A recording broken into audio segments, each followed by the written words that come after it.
So the US-China trade war is escalating, and Trump is frankly putting us in a really bad spot. However, you wouldn't guess that if you're looking at right-wing media. Let's take a look at some of it, and you'll see what I'm saying. And said, and what do you want, right? What do you want in every 80s movie? What do you want in Back to the Future?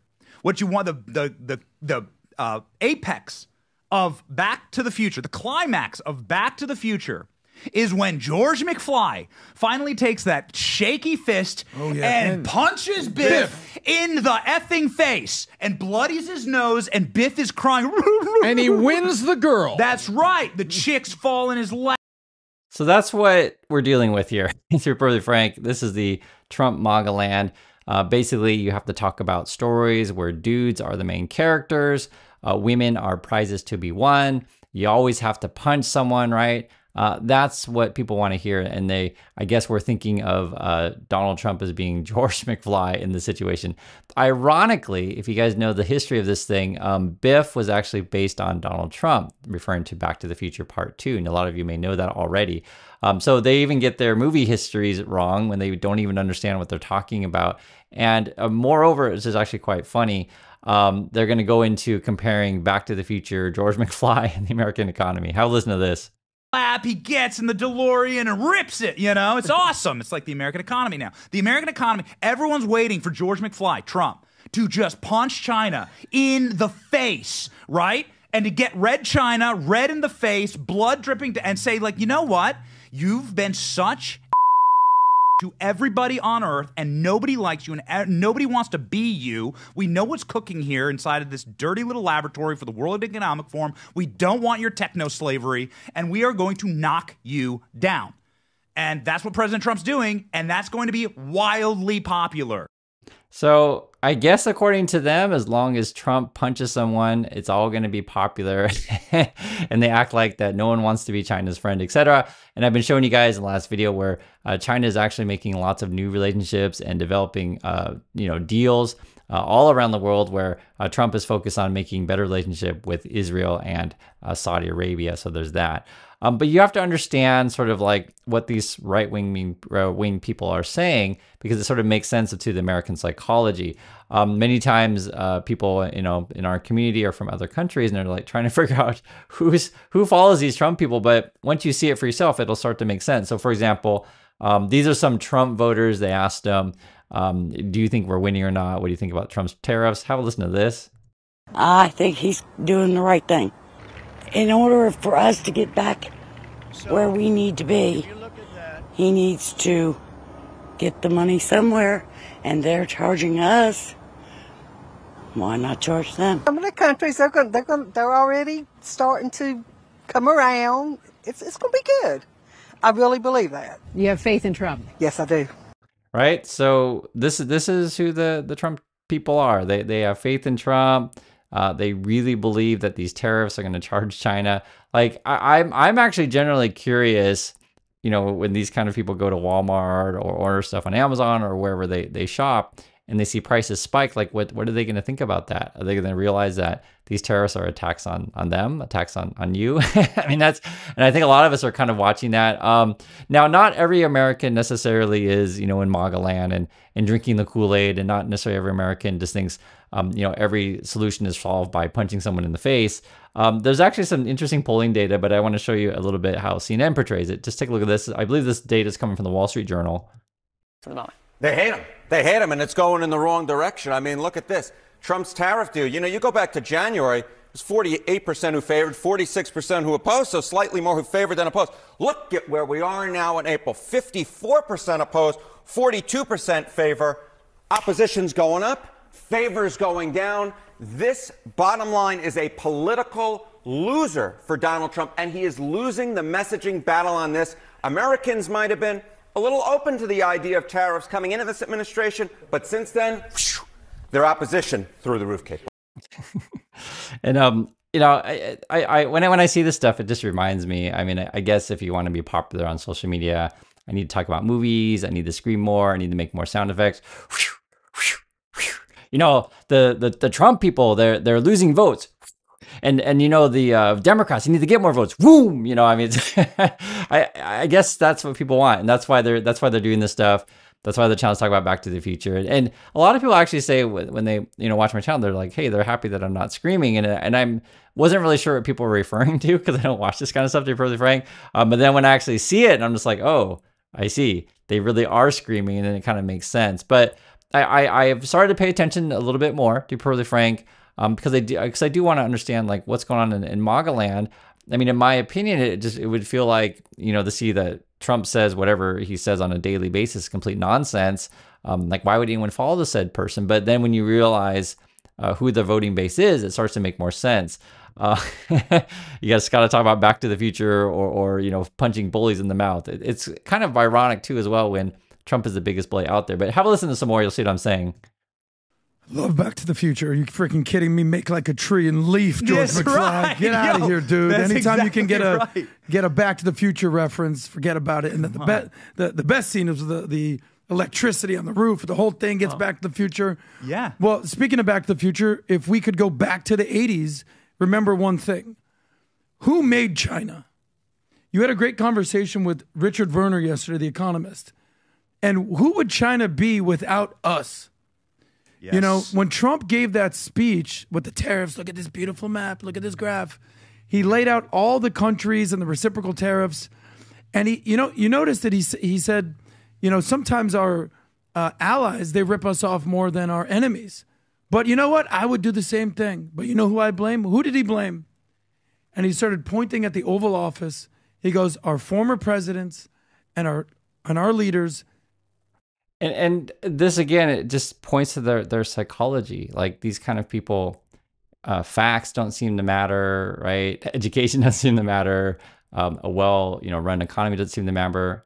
All that matters to these people, I guess we just own the libs. I guess that's the most important thing. Just make sure our party wins and own the libs. They're even like, oh, that's what I would do. I would, backstab our allies as well. It's like, it's so bizarre, this stuff. Like I said, I generally don't pay attention to it, but I am looking at a little bit more just to see what's going on over there. I can only tolerate a few, minutes of it. Just want to show you a bit of it. It's the same, though. You do have to pay attention because they are in power, right? This is the White House press secretary, so Karen Leavitt, as you guys know.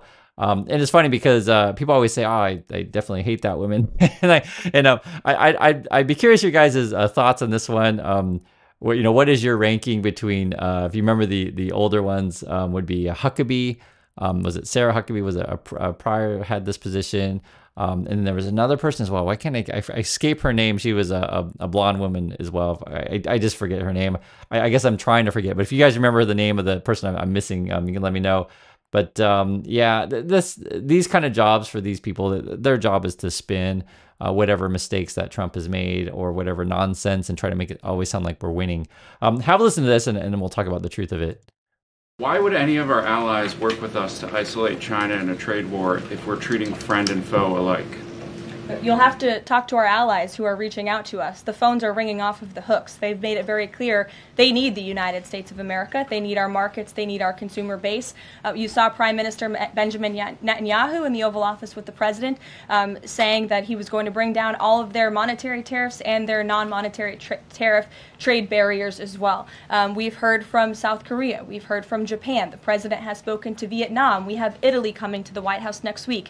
There's a reason for that, Sean, and it's because they need the United States of America and our business model and our markets to survive, and the president is using that leverage to our advantage. So the audience that she's speaking to, it's the same kind of audience that, say, when I first showed you guys that whatever that other podcast was. It's like it's the PBT and the Benny dude. There's an audience of Americans out there that think that America is the only country in the world. It's the only market that buys things, and all the other countries are worthless, and they should all bow to the USA. And there's people actually believe that kind of stuff. It's apparent in their language. She also is, very condescending and talks very fast, like in a mean way. I mean, you guys can see it for yourself. And it's interesting too, is though she does say some truth, right? She literally mentions Israel first. That's why I keep telling you guys this stuff, that they're telling you who they are and kind of like who they are aligning themselves with first. And then she's saying, well, Israel is bound to us or whatever. But then when she talked about China and Japan, yeah, it's true they're on the phone, but there hasn't been any deals yet. In fact, the Wall Street Journal, and they've been doing some really great reporting on this stuff, have been telling us what's going on in the White House. You can see this is the headline. It says, Trump team races to cut piecemeal tariff deals with more than 70 countries.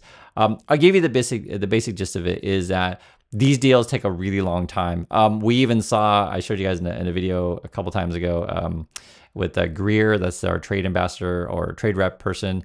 And he's even saying like, you know, if we do this stuff fast, it'll take 2 years. So it's kind of bizarre. And then Navarro went on TV the other day saying in Trump time, you know, it's going to be so quick. And it kind of implied that we're going to do this like in a month, get all these new factories. But it's just not possible. And then we get reports from the inside that basically what the Trump people, what they're going to claim as being victories, I guess we're going to get term sheets from countries.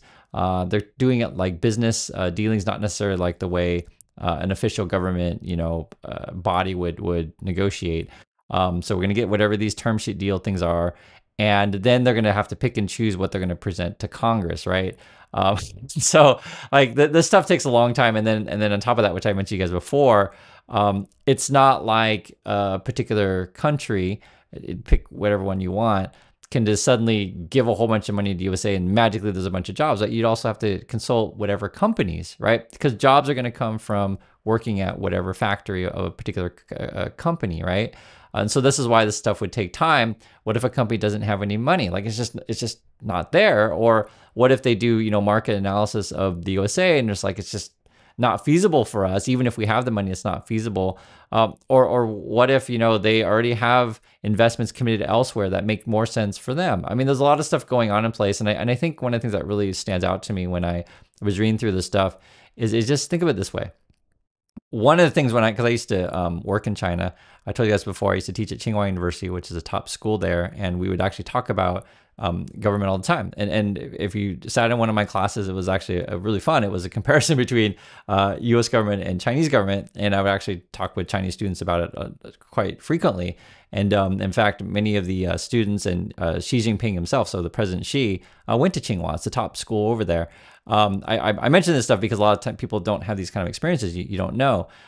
One of the sort of differences or major differences between US and China is like China, they like to do things from top down. It's a lot sort of like uni-party kind of thing, and basically, you know, order people around in a way and then try to keep people in line. There are discussions, but you know, it's behind closed doors. The US system, what Americans should be priding themselves on is that we have a lot of independent bodies, and we don't necessarily need one government to tell everyone what to do all the time. You put people in good places and you trust them to do their job, be it with, you know, university institutions, right? That, hey, we'll give you the money, you guys carry out the research and do your thing. And it's ironic where, say, the Trump people kind of thing, like you know, if you were, say, more right-leaning, more Republican, you would be more for states' rights and more for independent bodies. We don't necessarily want one government telling everyone what to do. But the way Trump are running these things is like, we're just like, you know, we're the dictators and we're going to just like, you know, dictate and legislate everything and try to go around Congress as much as we can. It's ironic, though, like when you see how the rhetoric doesn't necessarily match their actions, etc. I know I get into really complicated stuff, but I want to show you something as well. Like, because remember, lately they've been talking about cutting all kinds of stuff with Musk. So, for example, this is Sean Duffy, who's the transportation guy. He used to be on MTV. That's sort of like he's a TV guy, and then he was on Fox News as I think as a contributor. Have a listen to this, what he has to say about Doge. But I want to talk about Doge for a second. Okay, I know there's been a lot of people there's been some freak out, there's been some concern, there's been a lot of emotion. And I would just tell you, do I want to make our government more efficient? Do I want to be able to do a little more with a little less? Because then I put more money into the great work that we do? Yeah, I want to do that. But you can't do that without good people, right? And so, though I want us to be more efficient, I also look, and as I think of Doge cutting things, I don't know about that elsewhere, but we actually build things here. So it sounds like, to me, it's interesting. In public, he's kind of going against Elon Musk. I mean, you can hear it there. He's like, you know, people cutting things. I actually want to be building things. And they're talking about, you know, we need good people here. But this is where the irony is, like how inconsistent all of this discussion is, right? Much of what they want to do is cut all of our good people, right? Cut as much of the government as they possibly can, fire people. And then they want to do all these grandiose trade deals in place. I know part of their plan is they want to privatize stuff as much as they can, as fast as they can, but everything's done so haphazardly. And basically the end goal, if you're curious, is for Musk and Trump to basically tax you, throw your money into their sovereign wealth fund, take that money and then put it into pet projects and enrich themselves. That's what it's all about. So that's why oftentimes what you're seeing is completely chaotic, is because they're not in it to serve the people. They're in it to serve themselves, which is really, frankly, a sham and a shame. It's both a sham and a shame. But I want to show you, just sort of what's saying in it, because you can actually see it if you watch this stuff. So let's watch a little bit more. Right, you can't cut your way to a new road. You can't cut your way to a new bridge. You can't cut your way into a new air traffic control system. So we're actually going to build in this department.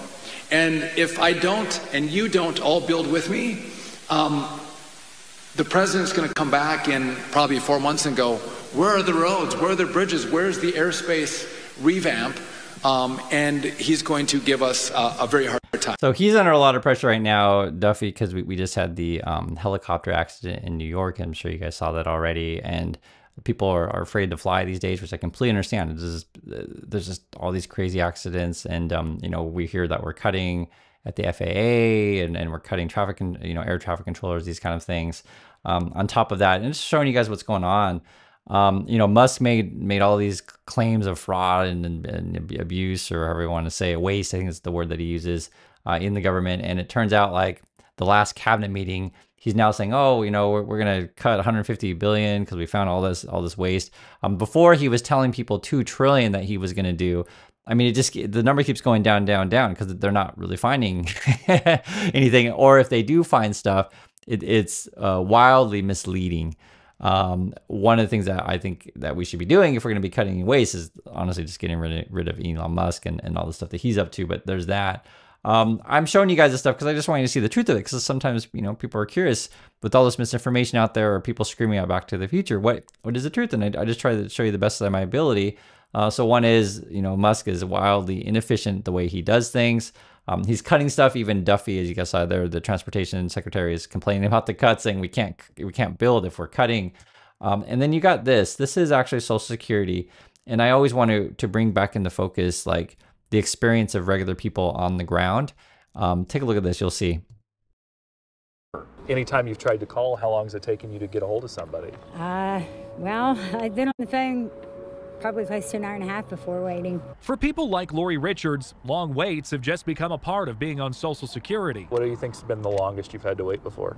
In-person waiting. I've been in Whitehall waited probably an hour and a half to 2 hours before. Outside this office, it was a mixed bag. Some people getting in and out in a matter of minutes, while others... How long did it take you to get an appointment? Well, a long time. Long time? Yeah. A couple months or? 3 months. Bill Sweeney is the Senior Vice President of Government Affairs for AARP. We're hearing more and more that people need to get these appointments. They need to set up in-person meetings to do things that you used to be able to do over the phone. According to the latest data from the Social Security Administration, the agency receives more than 480,000 calls per day. The average wait time was nearly 3 hours. Of those callers, fewer than half will ever reach someone on the other end. Almost 30% will get a disconnect message. So that's what's going on with Social Security. I'm sure you guys have heard about this stuff. I see reports of problems with Social Security lately, the last month or so. And I saw this just today, which I'm sharing with you. So I guess the rumor report was that Social Security was then going to do all of their communication through Elon Musk's Twitter, basically X. And, that's a problem because not every grandma, grandpa, or whoever, is on Social Security is going to look at X all the time. The Social Security said, oh, no, that's a lie. You guys are just lying about us. That would be one of Trump's people claiming that media is lying. But, when you look into this stuff, basically it's gaslighting or misleading, or just frankly, the Trump people are lying. So, for example, this is an article that says, hey, DOJ to close at least 26 Social Security offices this year. 2 Texas locations on the list, and they gave like a list of addresses that looks like offices that are set to be closed, right? And then when you ask Social Security, so what's going on? This is a statement that they put out. This is on their website on March 27th. They said, let's listen to the language. Recent reports in the media that Social Security Administration is permanently closing local field offices are false. Okay. Since January 1st, 2025, the agency has not permanently closed or announced the permanent closure of any local field office. from time to time, Social Security must temporarily close a local field office for reasons such as weather, damage, facility issues, and reopens when issues are resolved. So if you, and then they'll say here, the agency has announced the permanent closure of one hearing office in White Plains. So it's important to understand this, that they're playing word games here, okay? So they say, well, we're not permanently closing places, we're just temporarily closing places, right? It's word games. So it's hard to trust anything that the Trump people are saying. I'm literally just showing you what they're saying, but this is why you need an independent, people. This is why you need people on the ground, as I just showed you. Like literally, you just see a report. People like, I try to call, I have to wait a couple of hours. Or one guy's like, it takes a couple months to get an appointment. Or I told you guys before about the gentleman in Seattle is like, he got a letter. Social Security thought he was dead, so they just cut his benefits basically. And then he's like, I'm not dead, I'm right here, right? And you got Elon Musk spouting off nonsense all the time on social media, and it's frustrating, right? Because if you're a person and just regular American, you paid into the system, this is your money, and they're screwing with you. I mean, I'm just trying to help you guys out here, and it's frustrating to me that anyone out there would be abusing people that are just playing the honest person's game, which is doing what you think you should be doing. And unfortunately, even we can make fun of Trump people or whatever, and I'm talking about their voters are MAGA based, but even them, even if I disagree with their political point of view, they paid into the system too, and they deserve to get their money also. And I don't want Trump to cheat them, even if they love Trump to death. I don't want Trump to cheat them. I hope you guys understand what I'm saying here. So I just wanted to bring this stuff to your attention and like to hear your thoughts. And I'll get you all in the next video.